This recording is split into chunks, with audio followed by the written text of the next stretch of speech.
এটা এক্সপেক্ট করি না প্রাইম মিনিস্টারের কাছ থেকে।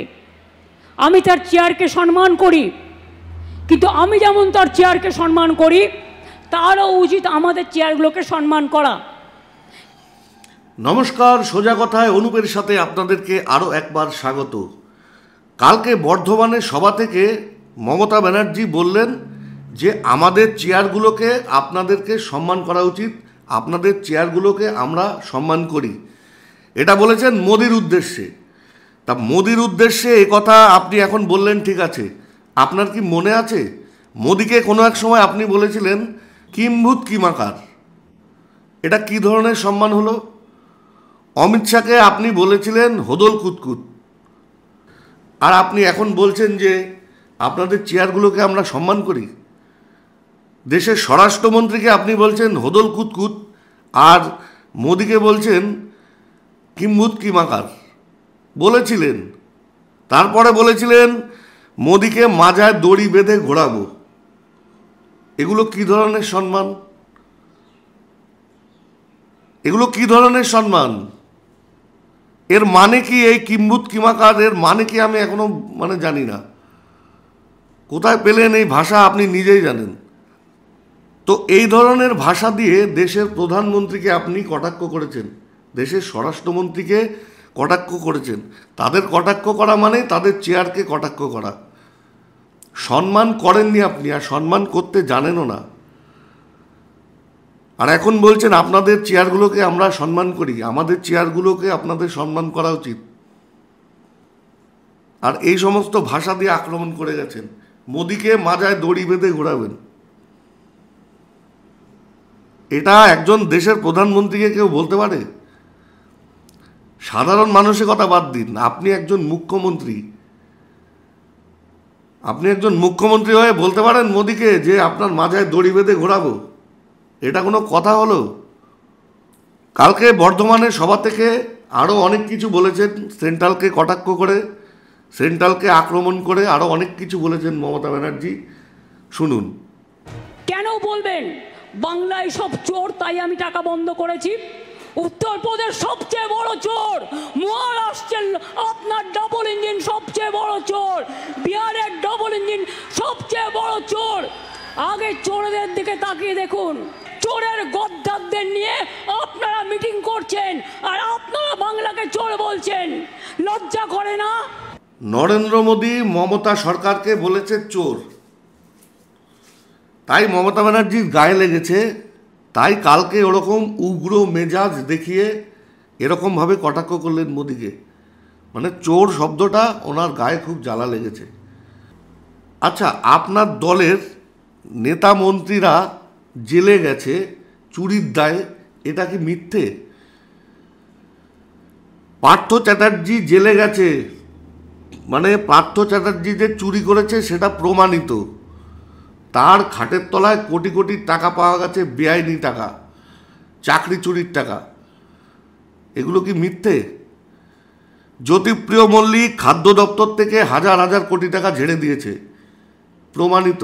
এগুলো মিথ্যে? আর এখন চোর বললে গায়ে লাগছে, এখন চোর বললে গায়ে লাগছে। সারা ভারতবর্ষের মানুষ জানে যে তৃণমূলের নেতামন্ত্রীরা কিভাবে চুরি করেছে, কিভাবে চাকরি চুরি করেছে, কয়লা, গরু, সব কিছু চুরি করেছে। তো তারপরে কি বলেছে শুনুন। এই যে আপনি বারবার আসছেন ইলেকশনের আগে, ঠিক পরিযায়ী পাখির মতো। ইলেকশন আসলেই আপনারা রোজ আসেন। আমি চাই 365 দিনই আসুন। বিমান ফ্রি, হেলিকপ্টার ফ্রি, রাস্তা ফ্রি, খাবার ফ্রি, সবই তো পান ফ্রিতে। আমি কিন্তু সরকার থেকে 1 পয়সাও মাইনে নিই না, জেনে রাখো ভাই বোনেরা। এবং আমি 7 বার এমপি ছিলাম। মাসে কিছু না হলেও 2.5 থেকে 3 লাখ টাকা পেনশন পেতে পারতাম এই 14 বছর। 1 পয়সাও নিইনি, সেগুলো কিন্তু কেউ মনে রাখে না। আর পশ্চিমবঙ্গ সরকারের চিফ সেক্রেটারি বসে আছে, তার সামনে বলছি, আমি কোনো সার্কিট হাউসে গেলেও সেখানেও টাকা দিয়ে থাকি। আমি বই লিখি, সেই টাকা থেকে যা পাই। আমি গান লিখি, গানের থেকে যা পাই আমার চলে যায়। আমি একা মানুষ, আমার কিসের দরকার? দেশের প্রধানমন্ত্রীকে বলছে পরিযায়ী পাখি, মানে ভোটের আগে দেখা যায়, আর দেখা যায় না, পরিযায়ী পাখির মতো ভোটের আগে বারবার পশ্চিমবাংলায় আসে। আচ্ছা, আপনি মনে হয় জানেন না যে নরেন্দ্র মোদী হচ্ছে ভারতবর্ষের প্রধানমন্ত্রী, এবং আমাদের যে 29টা রাজ্য আছে প্রত্যেকটা রাজ্যের প্রধানমন্ত্রী। আপনি মনে হয় পশ্চিমবাংলাটাকে আলাদা দেশ বানিয়ে ফেলতে চাইছেন, নাহলে এরকম ধরনের কথা আপনি বলেন কেন? প্রধানমন্ত্রী সারা ভারতবর্ষের প্রধানমন্ত্রী এবং পশ্চিমবাংলারও প্রধানমন্ত্রী, আর তাকে বলছেন পরিযায়ী পাখি। সে কখন আসবে, কখন যাবে, কি জন্য আসবে, সেটা তার ব্যক্তিগত ব্যাপার, তার পার্টির ব্যাপার। তারপরে বলছে যে আপনি আসেন, সে তো সব ফ্রিতে, পয়সা লাগছে না, খাচ্ছেন দাচ্ছেন সব ফ্রিতে, প্লেনে করে আসছেন ফ্রিতে। আরে উনি প্রধানমন্ত্রী, প্রধানমন্ত্রীর মানে জানেন? মানে কি বলবো, বলছে আমি কোনো পয়সা নিই না, আমি এত জায়গায় যাই কোনো পয়সা নিই না, আমি এমনকি সরকারের যে মাইনেটা পাই সেটাও নিই না। তাহলে আপনার চলে কোথা থেকে? আপনি যে ভোটের সময় হেলিকপ্টারে করে করে ঘোরেন, তা সেই টাকাটা আসে কোথা থেকে?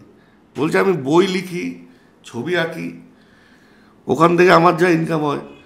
তা ওই বই বিক্রি করে এত টাকা ইনকাম হয় আমার তো মনে হয় না। আর ওই বইয়ের যা কবিতা, এপাং ওপাং ঝপাং যাই হোক কী কী আছে আরও, তা ওই বই বিক্রি করে আর ছবি এঁকে, আর ছবিও তো সবাই দেখেছে আপনার আঁকা ছবি,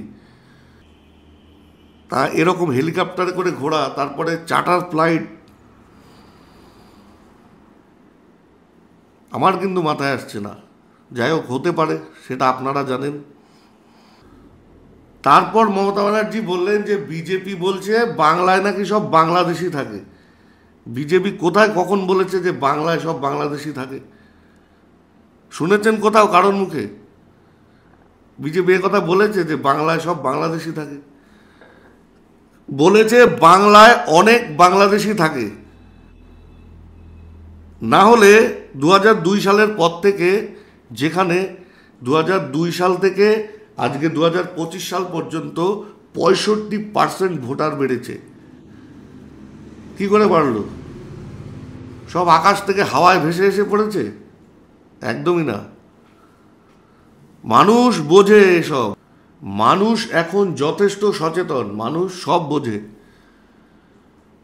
বিজেপি বলেছে বাংলায় প্রচুর বাংলাদেশি থাকে, এটা বলেনি যে বাংলায় সব বাংলাদেশি থাকে। একটা কথাকে কি করে বিকৃতি করতে হয় সেটা তৃণমূল কংগ্রেসকে না দেখলে বোঝা যায় না। তারপরে এই এসআইআর নিয়েও বিভিন্ন বিবৃতি করে মানুষকে ভুল বোঝানো হচ্ছে, আমরা দেখেছি। তো সেটা জনগণ বুঝে নেবে আশা করি। জনগণ যথেষ্ট সচেতন, মানুষ নিজের ভালো নিজে অবশ্যই বোঝে। তাই আর বেশি কিছু বললাম না। আপনারা কমেন্ট বক্সে কমেন্ট করে জানাবেন, আর দেখতে থাকবেন অনুপের সাথে সোজা কথা। আজকে এ পর্যন্তই, পরবর্তী কোনো ভিডিও নিয়ে আবার আসবো। ততক্ষণে সবাই ভালো থাকবেন, সুস্থ থাকবেন। নমস্কার।